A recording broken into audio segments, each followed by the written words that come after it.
आईन हिंद अक़लियतों को अपने तालीमी इदारे चलाने का एक ख़ास हक़ देता है जी। लेकिन सवाल ये पैदा होता है कि क्या ये हक़ सिर्फ कागज़ पर मौजूद है या इसकी कोई अमली हकीकत भी है। बिल्कुल, और इसी सवाल को समझने के लिए आज हमारे पास एक अहम दस्तावेज है। जी, ये है कौमी कमीशन बराए अक़लियती तालीमी इदाराजात यानी NCMI की एक प्रेस रिलीज। और ये समझना बहुत ज़रूरी है कि NCMI कोई आम महकमा नहीं है, ये एक नीम अदालती इदारा है। अच्छा, तो जब ये इदारा कुछ कहता है तो इसकी बाकायदा एक अहमियत होती है। बिल्कुल। तो ये प्रेस रिलीज आलमी यौम हुकूक अक़लियत पर हुए एक प्रोग्राम के बारे में है। इसमें कमीशन के चेयरमैन प्रोफेसर शाहिद अख्तर ने आइन के आर्टिकल 31 का जिक्र किया। जी, और उन्होंने क्या कहा? उन्होंने कहा कि ये शिक अक़लियतों को अपनी पसंद के तालीमी इदारे कायम करने और चलाने का हक देती है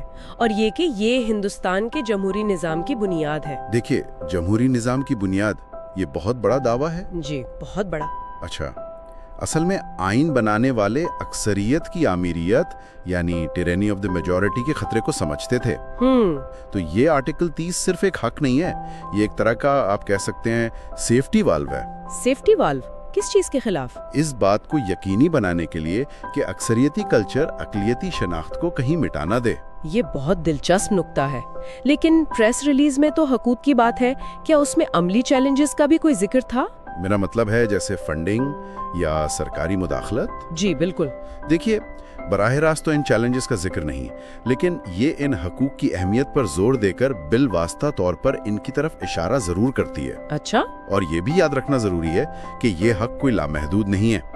सुप्रीम कोर्ट ने कहा है कि हुकूमत मेयार तालीम के लिए जवाबित लागू कर सकती है। तो एक कशमकश हमेशा रहती है खुद मुख्तारी और कौमी मेयार के दरमियान। बिल्कुल, यही वो तवाजुन है जिसे कायम रखना होता है। इसी प्रोग्राम में जामिया हमदर्द के रजिस्ट्रार कर्नल ताहिर मुस्तफ़ा ने तालीम को कौमी यकजहती से भी जोड़ा है। जी, और यही वो बात है जिस पर अक्सर बहस होती है। हाँ, क्योंकि एक आम ख्याल तो ये भी है कि अलग तालीमी इदारे समाज को जोड़ने के बजाय तकसीम करते हैं, है ना? बिल्कुल, ये एक आम तासुर है। तो क्या प्रेस रिलीज में कुछ बताया गया कि ये इदारे कौमी यकजहती को कैसे मजबूत करते हैं? वो इसकी गहराई में तो नहीं जाती, लेकिन इसका बुनियादी ख्याल ये है। जब कम्युनिटीज को ये महसूस होता है कि उनकी ज़बान, उनकी सकाफत सब महफूज है, तो उनका मुल्क पर एतमाद बढ़ता है। जी बिल्कुल, ये एहसास तहफ़्फ़ुज़ ही उन्हें कौमी धारे में ज़्यादा मौसर तरीके से शामिल करता है। तो ये अलग थलग होने के बजाय शामिल होने का एहसास है। बिल्कुल वही, ये एहसास पैदा करता है।